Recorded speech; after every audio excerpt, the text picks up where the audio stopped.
অনেকদিন পর আজ লিখতে বসেছি। আমার প্রিয় ডায়েরিটায় কখন যে ধুলো পড়ে গেছে তা আমি খেয়ালই করিনি।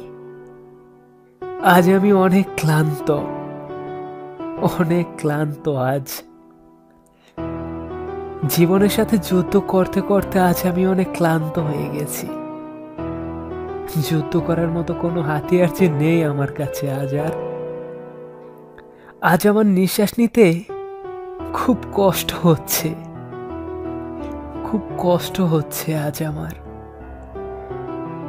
বুকের ভেতরটা ভেঙে চুরে যাচ্ছে আমার। হয়তোবা আমি মৃত্যুর খুব কাছে এসে গেছি, হয়তোবা আমি আমার অজান্তে কিংবা সবার অজান্তে হারিয়ে যাচ্ছি কোথাও। আজ বড্ড অচেনা লাগছে আমার কাছের মানুষগুলোকে।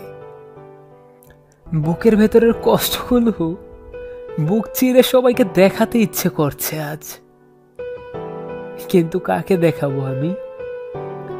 আমার কষ্ট আর যন্ত্রণা বোঝার মতো যে কেউ নেই আমার। সবাই তো নিজের স্বার্থের কথাই ভাবে। পৃথিবীতে হয়তো আমার মতো কিছু মানুষ আছে যারা বাস্তবতার কাছে হার মেনে বেঁচে থেকেও মৃত হয়ে বসবাস করে। আমার কষ্টগুলোর কথা আর কেউ না জানুক, তুই তো জানিস। তোর বুকেই তো লিখে রাখি আমার বুকের প্রতিটা আচরের কথা। তুই কখনো হারিয়ে যাস না প্লিজ। তুই হারিয়ে গেলে আমি বাঁচবো কাকে নিয়ে? কার কাছে লিখবো আমি আমার কষ্টের কথাগুলো? আর কেউ না থাক, আমার কষ্টগুলো বোঝার জন্য তো তুই আছিস। তুই তো বুঝবি বল আমার কষ্টগুলো, কারণ আমার সব কষ্টগুলো যে সাক্ষী হয়ে আছিস তুই।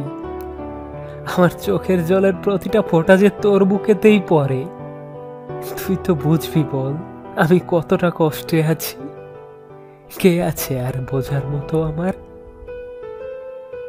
আমি আর লিখতে পারছি না, আমার কলমটাও আর এগোচ্ছে না। ভালো থাকিস স্বার্থপর পৃথিবীর এই মানুষগুলো, খুব ভালো থাকিস।